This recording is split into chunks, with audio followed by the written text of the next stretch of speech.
Oui, je dirais que la Guinée-Conakry fait partie de ces pays africains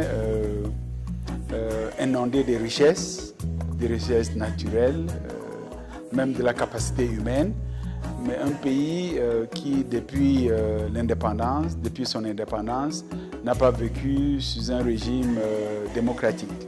Ce qui fait que pendant les 53 dernières années, les peuples guinéens n'ont jamais eu l'opportunité de participer à des élections libres, crédibles, avec la participation de la plus grande majorité des citoyens. C'était effectivement cette année la première fois qu'une élection présidentielle en Guinée est connue 24 candidats, donc une femme. C'était une nouveauté pour les Guinéens. Donc quelque part, je peux comprendre les ratés dans l'administration du premier tour de l'élection présidentielle. Je peux aussi comprendre l'engouement des populations. Je peux aussi comprendre la maladresse de certains acteurs politiques dans leurs déclarations comme dans leurs gestes. Et je mets tout cela dans le compte de l'inexpérience, de l'ignorance, dû au fait que le pays a été toujours gouverné soit par des régimes autocratiques ou par des régimes militaires. Mais cela dit, il faut quand même se féliciter du fait que jusqu'à présent, ils se sont organisés pour que la Commission électorale nationale indépendante, en dépit de ses faiblesses, puisse maintenir le contrôle du processus électoral. La participation des populations sont sorties en grand nombre pour participer aux élections. Ils vont passer maintenant au deuxième tour. Une élection qui a été conduite pendant 2 tours. Et mon espoir, et c'est l'espoir, j'espère, de beaucoup de Guinéens, c'est qu'à l'issue du deuxième tour, que le gagnant soit félicité par le perdant et que ça soit perçu non pas comme la fin de la transition, mais plutôt comme le début d'une vraie transition démocratique et civile en Guinée.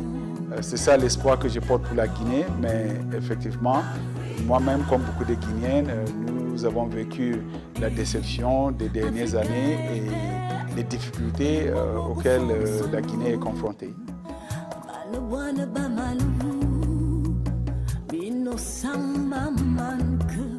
J'ai eu cette chance de connaître les 2 leaders politiques parce que Alpha Condé, c'est le leader historique de l'opposition guinéenne, en quelque sorte. Il a combattu Sékou Touré dans ses années estudiantines. Il a combattu Lassana Conté pendant longtemps. Il a même fait la prison. Et donc, en quelque part, c'est lui qui a toujours prôné la démocratie en Guinée. Et en même temps, il y a Cellou Dalein Diallo, qui est très posé, qui a exercé les fonctions comme ancien Premier ministre de Lassana Conté. Et donc l'électorat se trouve dans la partie peuple du pays. Donc je crois que par maladresse, il s'est retrouvé que les 2 leaders politiques ayant des bases, des assises politiques, des assises électorales dans différentes parties du pays, le débat ethnique s'est introduit un peu dans ce débat politique et c'est ça qui est à l'origine des tensions que les Guinéens ont vécues entre le premier tour et le deuxième tour. Maintenant, je crois que tout le monde s'est impliqué, le système des Nations Unies, le secrétaire général des Nations Unies lui-même, le médiateur de la CEDEAO en personne et beaucoup d'autres représentants des pays amis qui ont voulu concilier les 2 leaders. Et je me dis que pour une fois que les doléances de Alpha Condé et de Cellou Dalein Diallo sont prises en considération, peut-être que ça permettra, avec le recul qu'ils ont pris dans l'organisation du deuxième tour, ça permettra l'organisation des élections dans des conditions beaucoup plus sereines et beaucoup plus propices pour des élections paisibles.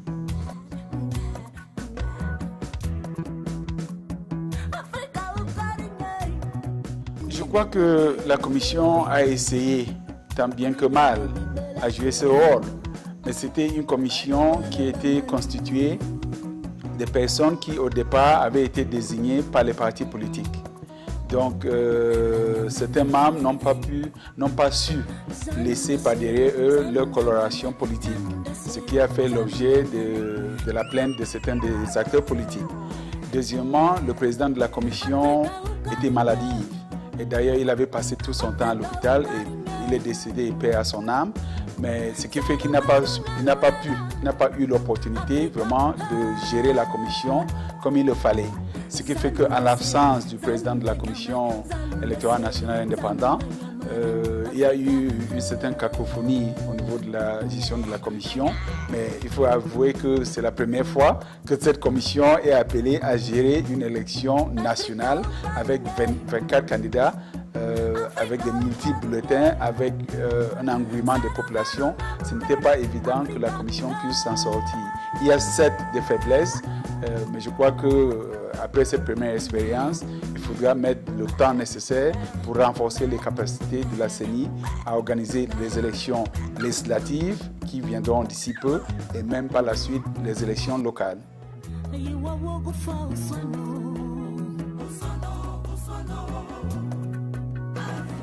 Je ne crois pas parce que nous avons d'ailleurs vu que l'armée guinéenne sur le commandement d'Addis Camara s'est distinguée par la violation flagrante des droits de l'homme, des droits des personnes.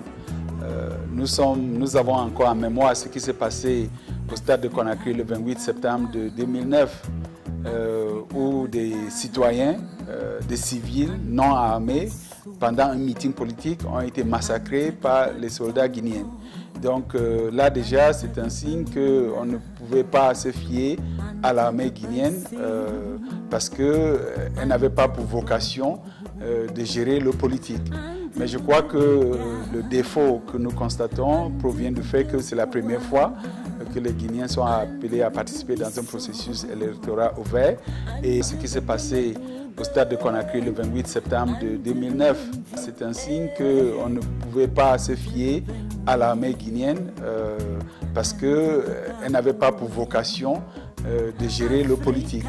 Mais je crois que le défaut que nous constatons provient du fait que c'est la première fois que les Guinéens sont appelés à participer dans un processus électoral ouvert et aussi parce que ce processus a été géré par des personnes qui n'avaient pas l'expérience nécessaire ni l'expertise nécessaire pour mener à bien un processus électoral vraiment dans des conditions sereines.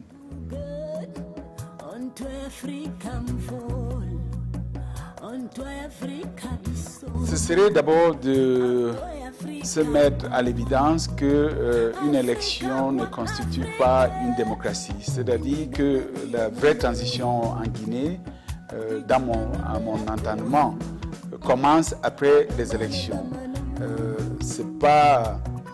Les élections ne constituent pas une fin en soi, mais plutôt le début d'une transition sereine. Et que tous les deux ont la responsabilité de garantir pour l'ensemble des populations guinéennes un avenir meilleur. Il serait donc important qu'entre les deux, ils s'entendent pour trouver un processus qui permettrait à ce que la Guinée d'abord sorte gagnant de ce processus et des deux, que celui qui aurait perdu l'élection présidentielle ne soit pas en mesure de tout perdre. Parce que n'oublions pas, il y aura des élections législatives par la suite. Il pourrait même s'attendre pour que les élections législatives soient organisées aussitôt que possible pour ne pas laisser un goût amer aux supporters de celui qui aurait perdu l'élection présidentielle, ce qui permettrait que même le parti qui aurait perdu la présidentielle se retrouvera à l'Assemblée nationale. Et si effectivement ces représentants à l'Assemblée jouent leur jeu, peut-être que sûrement que c'est la démocratie guinéenne qui en sortira gagnant.